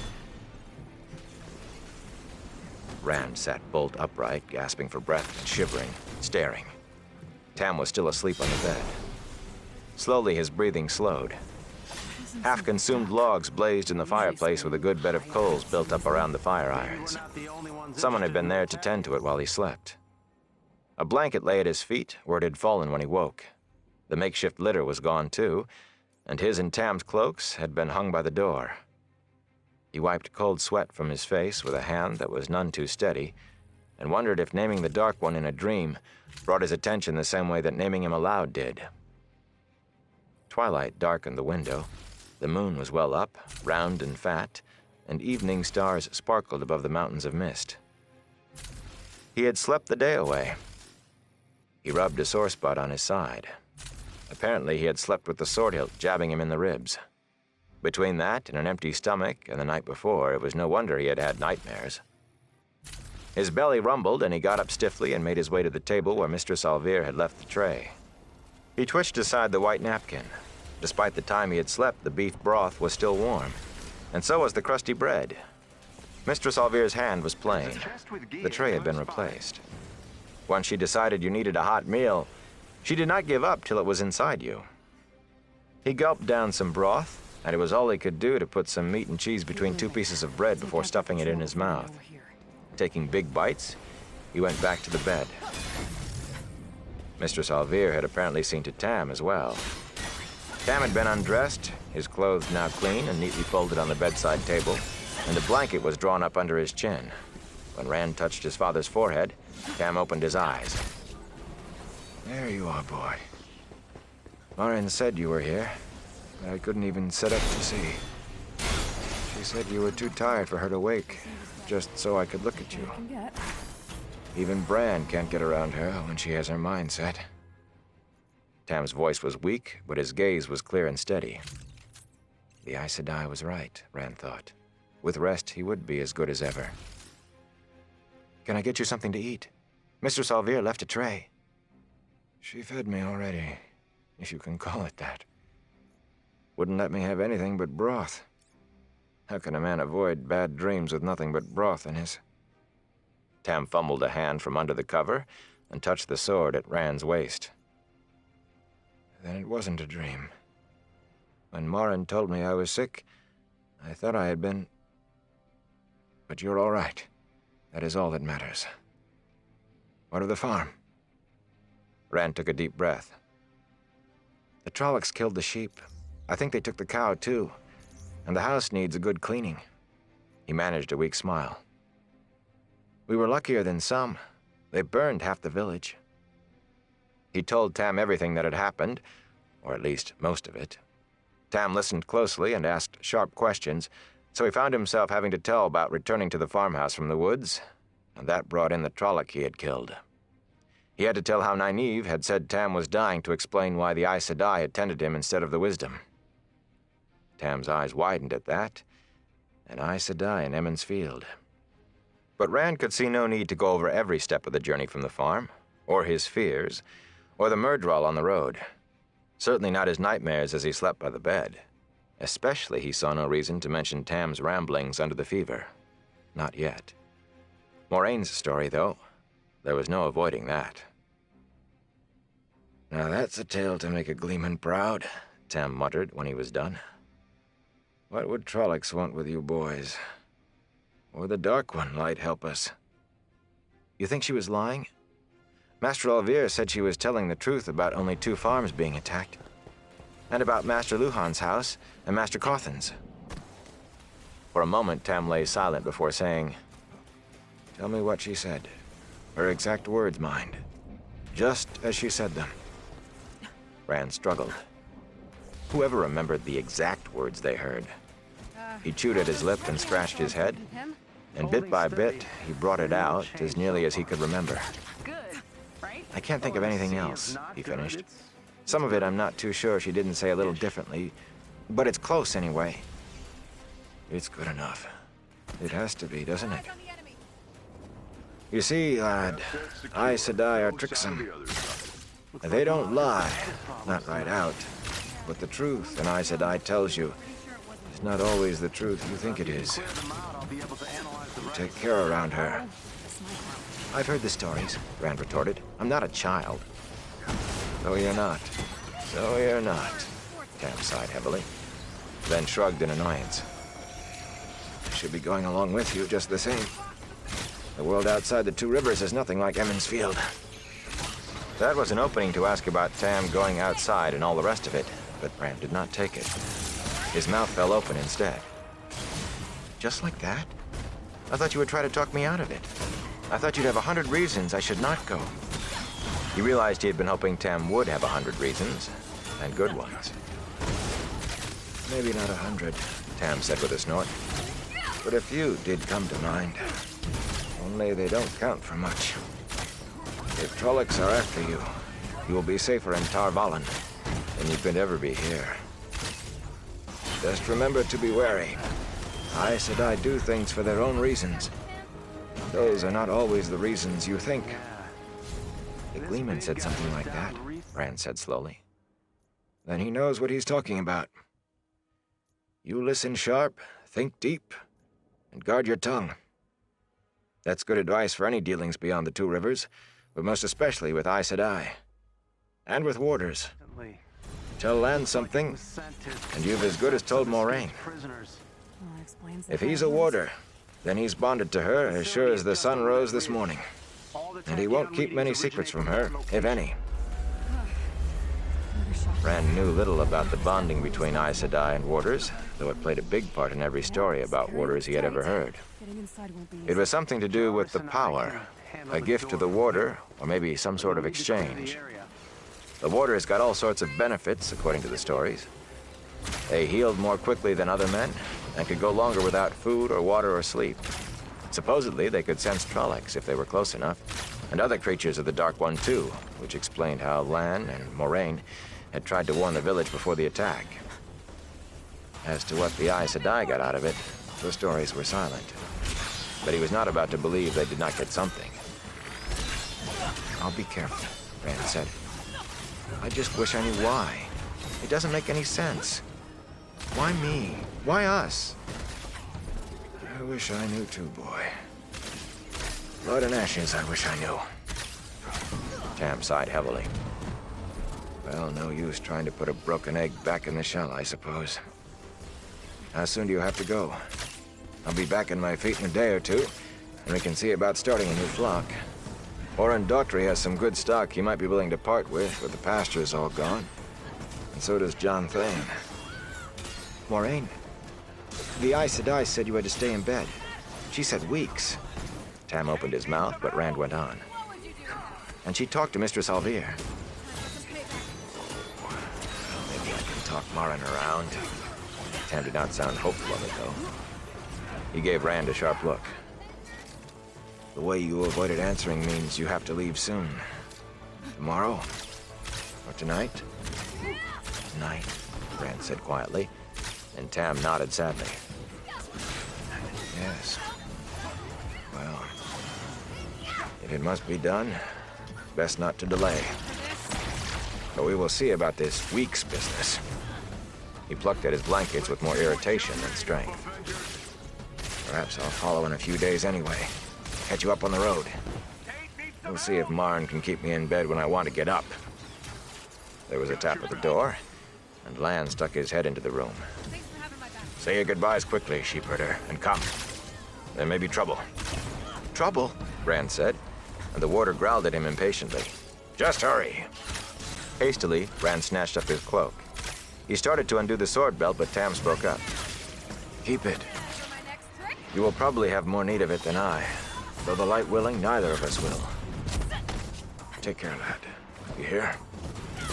Ignoring Lan's continued growls, Rand bent to grab Tam in a hug. I will come back. I promise you that. Of course you will, Tam laughed. He returned the hug weakly and ended by patting Rand on the back. I know that. Hey, we're clear. And I'll have twice as many sheep for you to tend when you return. Indoors now. Now go, You? before that fellow does himself an injury. Rand tried to hang back, tried to find the words for the question he did not want to ask. But Lan entered the room to catch him by the arm and pull him into the hall. The warder had donned a dull gray-green tunic of overlapping metal scales. His voice rasped with irritation. We have to hurry. Don't you understand the word trouble? Outside the room, Matt waited, cloaked and coated, and carrying his bow. A quiver hung at his waist. He was rocking anxiously on his heels, and he kept glancing off toward the stairs with what seemed to be equal parts impatience and fear. This isn't much like the stories, Rand, is it? He said hoarsely. What kind of trouble? Rand demanded. But the warder ran ahead of him instead of answering, taking the steps down 2 at a time. Matt dashed after him with quick gestures for Rand to follow. Shrugging into his cloak, he caught up to them downstairs. Only a feeble light filled the common room. Half the candles had burned out, and most of the rest were guttering. It was empty except for the 3 of them. Matt stood next to one of the front windows, peeping out as if trying not to be seen. Lan held the door open a crack and peered into the inn yard. Wondering what they could be watching, Rand went to join him. The warder muttered at him to take a care, but he did open the door a trifle wider to make room for Rand to look too. At first, he was not sure exactly what he was seeing. A crowd of village men, some 3 dozen or so, clustered near the burned-out husk of the peddler's wagon, night pushed back by the torches some of them carried. Moraine faced them, her back to the inn, leaning with seeming casualness on her walking staff. Harry Copland stood in the front of the group with his brother Darl and Billy Conger. Sen Bowie was there as well, looking uncomfortable. Rand was startled to see Harry shake his fist at Moraine. Leave Emmons Field, the sour-faced farmer shouted. A few voices in the crowd echoed him, but hesitantly, and no one pushed forward. They might be willing to confront an Aes Sedai from within a crowd, but none of them wanted to be singled out. Not by an Aes Sedai who had every reason to take offense. You brought those monsters, Darl roared. He waved a torch over his head, and there were shouts of, You brought them, and it's your fault, led by his cousin Billy. Harry elbowed Sen Bowie, and the old Thatcher pursed his lips and gave him a sidelong glare. Those Trollocs didn't appear until after you came, Sen muttered, barely loud enough to be heard. He swung his head from side to side dourly as if wishing he were somewhere else and looking for a way to get there. Are y'all here for me? You're an Aes Sedai. We want none of your sort in the 2 rivers. Aes Sedai bring trouble on their backs. If you stay, you will only bring more. His speech brought no response from the gathered villagers, and Hari scowled in frustration. Abruptly, he snatched Darl's torch and shook it in her direction. Get out! He shouted. Or we'll burn you out! Dead silence fell, except for the shuffling of a few feet as men drew back. 2 Rivers folk could fight back if they were attacked, but violence was far from common, and threatening people was foreign to them, beyond the occasional shaking of a fist. Sen Bowie, Billy Conger, and the Coplands were left out front alone. Billy looked as if he wanted to back away too. Ari gave an uneasy start at the lack of support, but he recovered quickly. Get out! He shouted again, echoed by Darl, and more weakly by Billy. Hari glared at the others. Most of the crowd failed to meet his eye. Suddenly, Bran Alvear and Harald Luhan moved out of the shadows, stopping apart from both the Aes Sedai and the crowd. In one hand, the mayor casually carried the big wooden maul he used to drive spigots into casks. "Did someone suggest burning my inn?" he asked softly. The two Coplans took a step back and Sen Bui edged away from them. Billy Conger dived into the crowd. "Not that," Darl said quickly. "We never said that, Bran. Mayor?" Bran nodded. "Then perhaps I heard you threatening to harm guests in my inn?" "She's an Aes Sedai," Hari began angrily, but his words cut off as Harald Luhan moved. The blacksmith simply stretched, thrusting thick arms over his head, tightening massive fists until his knuckles cracked. But Hari looked at the burly man as if one of those fists had been shaken under his nose. Keys you need. Harald folded his arms across his chest. You're up, Kate. That exosuit. "Your pardon, Hari. I did not mean to cut you off. You were saying..." But Hari, shoulders hunched as though he were trying to draw into himself and disappear, seemed to have nothing more to say. "I'm surprised at you people," Bran rumbled. "Kate Alkar, your boy's leg was broken last night, but I saw him walking on it today. Because of her. Eward Kandin, you were lying on your belly with a gash down your back like a fish for cleaning, till she laid hands on you. Now it looks as if it happened a month ago. And unless I misdoubt, there'll be barely a scar. And you, Sen." The Thatcher started to fade back into the crowd, but stopped, held uncomfortably by Bran's gaze. "I'd be shocked to see any man on the village council here, Sen. But you, most of all.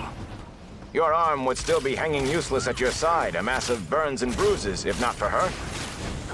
If you have no gratitude, have you no shame?" Sen half lifted his right hand, then looked away from it angrily. "I cannot deny what she did," he muttered, and he did sound ashamed.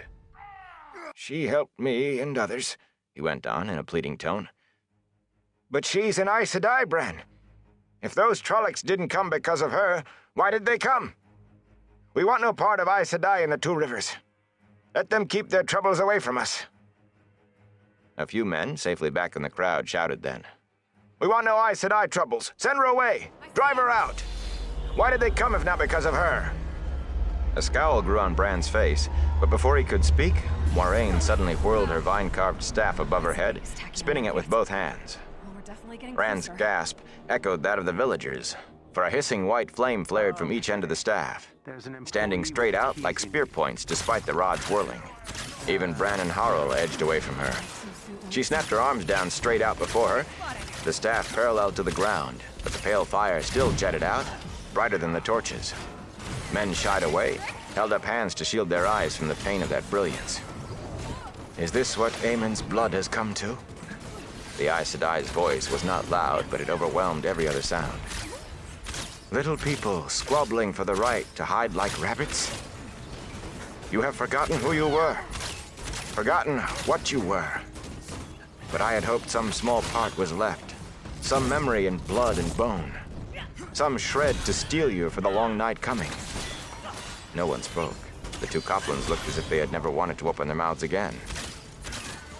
Bran said, "Forgotten who we were. We are who we always have been. Honest farmers and shepherds and craftsmen. Two Rivers folk." "To the south," Moiraine said, "lies the river you call the White River. But far to the east of here, men call it still by its rightful name, Manetharendrel. This was fun. In the old tongue, waters of the mountain home. I got the keys. Sparkling waters that once coursed through a land of bravery and beauty. 2,000 years ago, Manetharendrel flowed by the walls of a mountain city, so lovely to behold that Ogier stonemasons came to stare in wonder. Farms and villages covered this region, and that you call the Forest of Shadows as well, and beyond. But all of those folk thought of themselves as the people of the mountain home, the people of Manetheren. Their king was Aemon Alkar Althorin, Aemon, son of Kar, son of Thorin, and Eldraine, I Elan, I Karlan, was his queen. Aemon, a man so fearless that the greatest compliment for courage any could give, even among his enemies, was to say a man had Aemon's heart. Eldraine, so beautiful that it was said the flowers bloomed to make her smile. Readings are getting stronger. You're Bravery on and beauty and wisdom, This is it. and a love that death Ready? could not sunder. Same. Weep if you have a heart for the loss of them, for the loss of even their memory. Weep for the loss of their blood. She fell silent then, but no one spoke. Rand was as bound as the others in the spell she had created.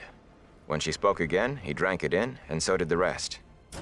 For nearly 2 centuries, the Trolloc Wars had ravaged the length and breadth of the world, and wherever battles raged, the Red Eagle banner of Manetheren was in the forefront. The men of Manetheren were a thorn to the Dark One's foot, and a bramble to his hand. Sing of Manetheren, that would never bend knee to the shadow. Sing of Manetheren, the sword that could not be broken. They were far away, the men of Manetheren, on the field of Bekkar, called the Field of Blood, when news came that a Trolloc army was moving against their home.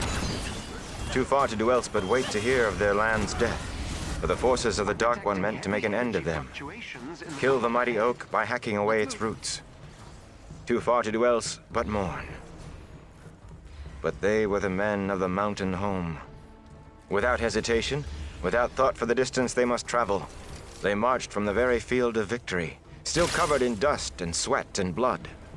Day and night they marched, for they had seen the horror a Trolloc army left behind it, and no man of them could sleep while such a danger threatened Manetheren. They moved as if their feet had wings, marching further and faster than friends hoped or enemies feared they could. At any other day, that march alone would have inspired songs. To a minimum. When the Dark One's armies swooped down upon the lands of Manetheren, the men of the mountain home stood before it with their backs to the Tarendrel. Some villager raised a small cheer then, but Moraine kept on as if she had not heard. The host that faced the men of Manetheren was enough to daunt the bravest heart. Ravens blackened the sky. Trollocs blackened the land. Trollocs and their human allies. Trollocs and dark friends in tens of thousands, and dread lords to command. You need to destroy that At place. night their cookfires outnumbered the stars, and dawn revealed the banner of Baal-Zaman at their head. Baal-Zaman, heart of the dark. An ancient name for the father of lies. The Dark One could not have been free of his prison at Shale Ghul, for if he had been, not all the forces of humankind together could have stood against him. But there was power there. Dread lords, and some evil that made that light-destroying banner seem no more than right, and sent a chill into the souls of men who faced it. Yet they knew what they must do. Their homeland lay just across the river. They must keep that host and the power with it from the mountain home. Aemon had sent out messengers. Aid was promised if they could hold for but 3 days at the Tarendrel. Hold for 3 days against odds that should have overwhelmed them in the first hour. Yet somehow, through bloody assault and desperate defense, they held through an hour, and the second hour, and the third. For 3 days they fought, and though the land became a butcher's yard, no crossing of the Tarendrel did they yield. By the third night, no help had come, and no messengers, and they fought on alone. For 6 days, for 9, and on the 10th day, Aemon knew the bitter taste of betrayal. No help was coming, and they could hold the river crossings no more. "Where did they go?" Hari demanded. Torch fires flickered in the chill night breeze, but no one made a move to draw a cloak tighter. This is really bad. Aemon crossed the Tarendrel, Moraine told them, destroying the bridges behind him. Basically, it's a And he bridge sent through word time. throughout his land for the I've people done to flee. research on the concept For he knew the before, powers until with the now, Trolloc horde nobody's been would find a foolish way enough to bring it actually across the try river. it. Okay, Even as the word went out, the Trolloc crossing began, Whatever she's sending and the through time soldiers of is, Manetheren yes. And if we took don't up the stop fight them, again, the storms will to buy eventually with tear their reality lives what apart. hours they could for their We're people talking to about escape. time collapsing in From the on city of itself. Manetheren, Eldraine organized the flight of her people into the deepest forests and the fastness of the mountains. But some did not flee. Did you not First just in a hear me trickle, say then in a tearing river, reality apart, then a flood. messing with Men time went is a bad not to idea? safety, Exactly.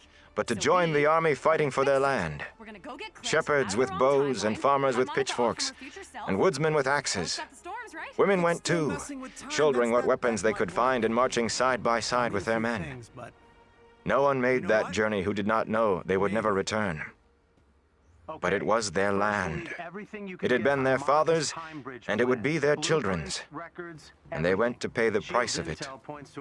Not a step of ground was given up until it was soaked in blood. But at the last, the army of Manetheren was driven back. You look like someone Back wants to talk to here. me. To this place you now call Emmons Field. And here the Trolloc hordes surrounded them.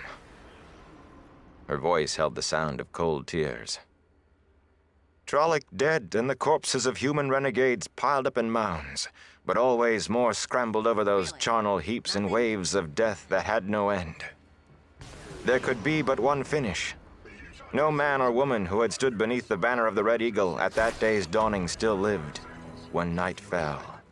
Yeah, let's not. The sword that could not be broken was shattered. In the mountains of mist, alone in the emptied city of Manetheren, Eldraine felt Aemon die, and her heart died with him. And where her heart had been was left only a thirst for vengeance. Vengeance for her love. Vengeance for her people and her land. Driven by grief, she reached out to the true source and hurled the one power at the Trolloc army. And there the Dreadlords died wherever they stood, whether in their secret councils or exhorting their soldiers. In the passing of a breath, the Dreadlords and the generals of the Dark One's host burst into flame. Fire consumed their bodies, and terror consumed their just victorious army. Now they ran like beasts before a wildfire in the forest, with no thought for anything but escape. North and south they fled. Thousands drowned attempting to cross the Tarandrel without the aid of the Dreadlords. And at the Monethandrel, they tore down the bridges in their fright at what might be following them. Where they found people, they slew and burned. But to flee was the need that gripped them. Until at last, no one of them remained in the lands of Manetheren. They were dispersed like dust before the whirlwind. The final vengeance came more slowly, but it came. When they were hunted down by other peoples, by other armies in other lands. None was left alive of those who did murder at Aemon's Field. But the price was high for Manetheren. Eldraine had drawn to herself more of the one power than any human could ever hope to wield unaided. As the enemy generals died, so did she die. And the fires that consumed her consumed the empty city of Manetheren, even the stones of it, down to the living rock of the mountains. Yet the people had been saved. Nothing was left of their farms, their villages, or their great city. Some would say there was nothing left for them, nothing but to flee to other lands, where they could begin anew. They did not say so. They had paid such a price in blood and hope for their land as had never been paid before, and now they were bound to that soil by ties stronger than steel. Other wars would rack them in years to come, until at last their corner of the world was forgotten. And at last, they had forgotten wars and the ways of war.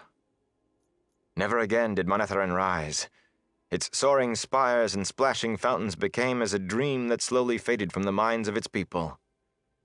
But they and their children, and their children's children, held the land that was theirs. They held it when the long centuries had washed the why of it from their memories. They held it until today, there is you. Weep for Manetheren. Weep for what is lost forever. The fires on Moraine's staff winked out, and she lowered it to her side as if it weighed 100 pounds. For a long moment, the moan of the wind was the only sound. Then Pate Alcar shouldered past the Coplans. I don't know about your story, the long-jawed farmer said. I'm no thorn to the Dark One's foot, nor ever likely to be, neither. But my will is walking because of you, and for that I'm ashamed to be here. I don't know if you can forgive me, but whether you will or no, I'll be going. And for me, You can stay in Emmons Field as long as you like. With a quick duck of his head, almost a bow, he pushed back through the crowd. Others began to mutter then, offering shamefaced penitence before they, too, slipped away one by one. The Coplans, sour-mouthed and scowling once more, looked at the faces around them and vanished into the night without a word. Billy Conger had disappeared even before his cousins. Bland pulled Rand back and shut the door. "Let's go, boy." The warder started for the back of the inn. "Come along, both of you, quickly." Rand hesitated, exchanging a wondering glance with Matt. While Moraine had been telling the story, Master Alvir's Durans could not have dragged him away, but now something else held his feet. This was the real beginning, leaving the inn and following the warder into the night. He shook himself and tried to firm his resolve. He had no choice but to go, but he would come back to Emmons Field, however far or long this journey was. "What are you waiting for?" Lan asked from the door that led out of the back of the common room. With a start, Matt hurried to him. Trying to convince himself that he was beginning a grand adventure, Rand followed them through the darkened kitchen and out into the stable yard.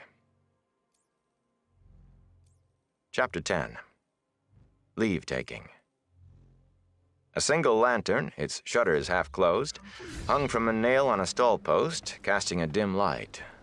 Deep shadows swallowed most of the stalls. As Rand came through the doors from the stable yard, hard on the heels of Matt and the warder, Perrin leaped up in a rustle of straw from where he had been sitting with his back against a stall door. A heavy cloak swathed him. Lan barely paused to demand, "Did you look the way I told you, blacksmith?" "I looked," Perrin replied. "There's nobody here but us. Why would anybody hide?" "Care and a long life go together, blacksmith." The warder ran a quick eye around the shadowed stable and the deeper shadows of the hayloft above, then shook his head. "No time," he muttered half to himself. I'm over here. "Hurry," she says. As if to suit his words, he strode quickly to where the 5 horses stood tethered, bridled, and saddled at the back of the pool of light. 2 were the black stallion and white mare that Rand had seen before. The others, if not quite so tall or so sleek, certainly appeared to be among the best the 2 rivers had to offer. With hasty care, Lan began examining cinches and girth straps, and the leather ties that held saddlebags, water skins, and blanket rolls behind the saddles.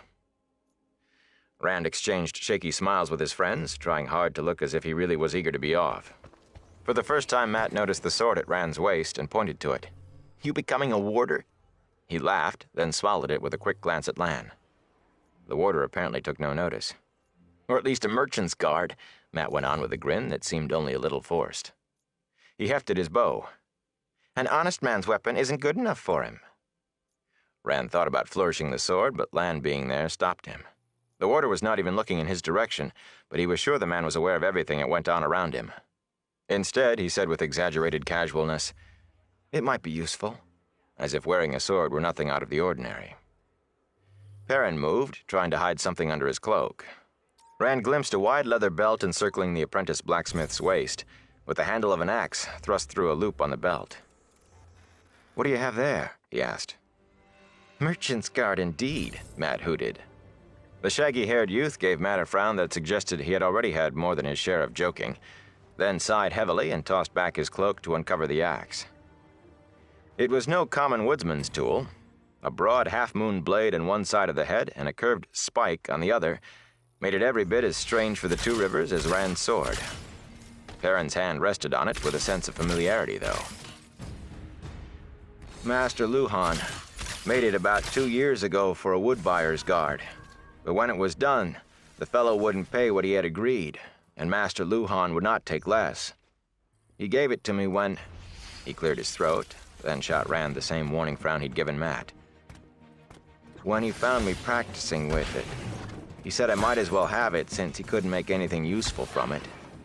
"Practicing," Matt snickered, but held up his hands soothingly when Perrin raised his head. "As you say. It's just as well one of us knows how to use a real weapon." "That bow is a real weapon," Lan said suddenly. He propped an arm across the saddle of his tall black and regarded them gravely. "So are the slings I've seen you village boys with. Just because you never use them for anything but hunting rabbits or chasing a wolf away from the sheep makes no difference." Anything can be a weapon if the man or woman who holds it has the nerve and will make it so. Trollocs aside, you had better have that clear in your minds before we leave the Two Rivers. Before we leave Emmons Field, if you want to reach Tar Valon alive. His face and voice, cold as death and hard as a rough-hewn gravestone, stifled their smiles and their tongues. Perrin grimaced and pulled his cloak back over the axe. Matt stared at his feet and stirred the straw on the stable floor with his toe. The warder grunted and went back to his checking, and the silence lengthened. It isn't much like the stories, Matt said finally. I don't know, Perrin said sourly. Trollocs, a warder, an Aes Sedai. What more could you ask? Aes Sedai, Matt whispered, sounding as if he were suddenly cold. Do you believe her, Rand? Perrin asked. I mean, what would Trollocs want with us? As one, they glanced at the warder. Lan appeared absorbed in the white mare's saddle girth, but the three of them moved back toward the stable door, away from Lan. Even so, they huddled together and spoke softly. Rand shook his head. I don't know. But she had it right about our farms being the only ones attacked. And they attacked Master Luhan's house and the forge first, here in the village. I asked the mayor. It's as easy to believe they are after us as anything else I can think of. Suddenly he realized they were both staring at him. You asked the mayor? Matt said incredulously. She said not to tell anybody. I didn't tell him why I was asking, Rand protested. Do you mean you didn't talk to anybody at all? You didn't let anybody know you were going? Perrin shrugged defensively. Moraine Sedai said not anybody. We left notes, Matt said, for our families. They'll find them in the morning. Rand, my mother thinks Tar Valon is the next thing to Sheo Ghul. He gave a little laugh to show he did not share her opinion. It was not very convincing.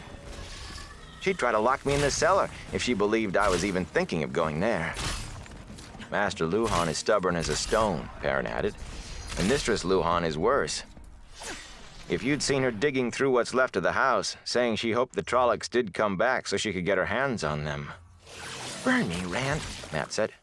I know she's an Aes Sedai and all, but the Trollocs were really here. She said not to tell anybody. If an Aes Sedai doesn't know what to do about something like this, who does? I don't know. Rand rubbed at his forehead. His head hurt. He could not get that dream out of his mind. My father believes her. At least he agreed that we had to go. Suddenly, Moraine was in the doorway. You talked to your father about this journey?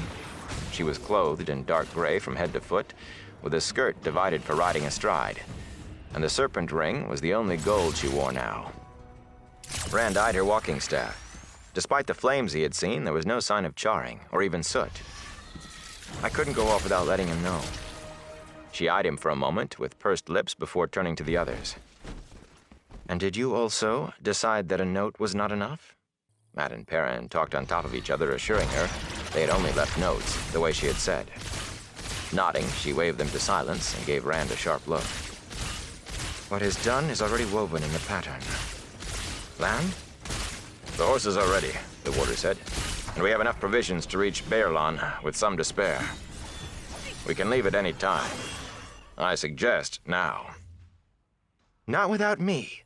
Egwene slipped into the stable, a shawl-wrapped bundle in her arms. Rand nearly fell over his own feet. Lan's sword had come half out of its sheath. When he saw who it was, he shoved the blade back, his eyes suddenly flat. Perrin and Matt began babbling to convince Moraine they had not told Egwene about leaving. The Aes Sedai ignored them. She simply looked at Egwene, tapping her lips thoughtfully with one finger. The hood of Egwene's dark brown cloak was pulled up, but not enough to hide the defiant way she faced Moraine. I have everything I need here, including food, and I will not be left behind. I'll probably never get another chance to see the world outside the Two Rivers. This isn't a picnic trip into the Waterwood, Egwene, Matt growled. He stepped back when she looked at him from under lowered brows. Thank you, Matt. I wouldn't have known. Do you think you three are the only ones who want to see what's outside? I've dreamed about it as long as you have, and I don't intend to miss this chance. How did you find out we were leaving? Rand demanded. Anyway, you can't go with us. We aren't leaving for the fun of it. The Trollocs are after us. She gave him a tolerant look, and he flushed and stiffened indignantly. First, she told him patiently, I saw Matt creeping about, trying hard not to be noticed. Then I saw Perrin attempting to hide that absurd great axe under his cloak. I knew Lan had bought a horse, and it suddenly occurred to me to wonder why he needed another. And if he could buy one, he could buy others. Putting that with Matt and Perrin sneaking about like bull cows pretending to be foxes, well, I could only see one answer. I don't know if I'm surprised or not to find you here, Rand, after all your talk about daydreams. With Matt and Perrin involved, I suppose I should have known you would be in it too. I have to go, Egwene, Rand said. All of us do, or the Trollocs will come back. The Trollocs? Egwene laughed incredulously. Rand, if you've decided to see some of the world, well and good. But please spare me any of your nonsensical tales. It's true, Perrin said as Matt began. The Trollocs... Enough, Moraine said quietly, but it cut their talk as sharply as a knife. Did anyone else notice all of this? Her voice was soft, but Egwene swallowed and drew herself up before answering. After last night, all they can think about is rebuilding. That and what to do if it happens again. They couldn't see anything else unless it was pushed under their noses. And I told no one what I suspected. No one. Very well, Moraine said after a moment. You may come with us. A startled expression darted across Lan's face. It was gone in an instant, leaving him outwardly calm, but furious words erupted from him. No, Moraine. It is part of the pattern now, Lan. It is ridiculous, he retorted. There's no reason for her to come along, and every reason for her not to. There is a reason for it, Moraine said calmly. A part of the pattern, Lan. The warder's stony face showed nothing, but he nodded slowly. But Egwene, Rand said, the Trollocs will be chasing us. We won't be safe until we get to Tar Valon. Don't try to frighten me off, she said. I am going. Rand knew that tone of voice. If you think being chased by Trollocs will be fun, he began, but Moraine interrupted. We have no time for this. We must be as far away as possible by daybreak. If she is left behind, Rand, she could rouse the village before we have gone a mile, and that would surely warn the Myrddraal. I would not do that, Egwene protested. She can ride the Gleeman's horse, the warder said. I'll leave him enough to buy another. That will not be possible, came Tom Maryland's resonant voice from the hayloft. Lan's sword left its sheath this time, and he did not put it back as he stared up at the Gleeman. Tom tossed down a blanket roll, then slung his cased flute and harp across his back and shouldered bulging saddlebags. This village has no use for me now, while on the other hand, I have never performed in Tar Valon. And though I usually journey alone, after last night I have no objections at all to traveling in company. The warder gave Perrin a hard look, and Perrin shifted uncomfortably. I didn't think of looking in the loft, he muttered. As the long-limbed Gleeman scrambled down the ladder from the loft, Lan spoke, stiffly formal. Is this part of the pattern too? Moraine said I. Everything is a part of the pattern, my old friend, Moraine replied softly. We cannot pick and choose, but we shall see. Tom put his feet on the stable floor and turned from the ladder, brushing straw from his patch-covered cloak. In fact, he said in more normal tones, you might say that I insist on traveling in company. I have given many hours over many mugs of ale to thinking of how I might end my days. A Trollocs cookpot was not one of the thoughts. He looked askance at the warder's sword. There's no need for that. I am not a cheese for slicing. Master Merlin, Moraine said, we must go quickly and almost certainly in great danger. The Trollocs are still out there, and we go by night. Are you sure that you want to travel with us? Avengers. Tom eyed the lot of them with a quizzical smile. If it is not too dangerous for the girl, it can't be too dangerous for me. Besides, what Gleeman would not face a little danger to perform in Tar Valon? Moraine nodded, and Lan scabbarded his sword. Rand suddenly wondered what would have happened if Tom had changed his mind, or if Moraine had not nodded. The Gleeman began saddling his horse as if similar thoughts had never crossed his mind, but Rand noticed that he eyed Lan's sword more than once. Now, Moraine said, what horse for Egwene? The peddler's horses are as bad as the Durans, the warrior replied sourly. Strong but slow plotters. Bella, Rand said, getting a look from Lan that made him wish he had kept silent. But he knew he could not dissuade Egwene. The only thing left was to help. Bella may not be as fast as the others, but she's strong. I ride her sometimes. She can keep up. Glenn looked into Bella's stall, muttering under his breath. She might be a little better than the others, he said finally. I don't suppose there is any other choice. Then she will have to do, Moraine said. Rand, find a saddle for Bella. Quickly now. We have tarried too long already. Rand hurriedly chose a saddle and blanket in the tack room, then fetched Bella from her stall. The mare looked back at him in sleepy surprise when he put the saddle on her back. When he rode her, it was barebacked. She was not used to a saddle. He made soothing noises while he tightened the girth strap, and she accepted the oddity with no more than a shake of her mane. Taking Egwene's bundle from her, he tied it on behind the saddle while she mounted and adjusted her skirts. They were not divided for riding astride, so her wool stockings were bared to the knee. She wore the same soft leather shoes as all the other village girls. They were not at all suited for journeying to Watch Hill, much less Tarvalon. I still think you shouldn't come, he said. I wasn't making it up about the Trollocs, but I promise you I will take care of you. Perhaps I'll take care of you, she replied lightly. At his exasperated look, she smiled and bent down to smooth his hair. I know you'll look after me, Rand. We will look after each other. But now you had better look after getting on your horse. All of the others were already mounted.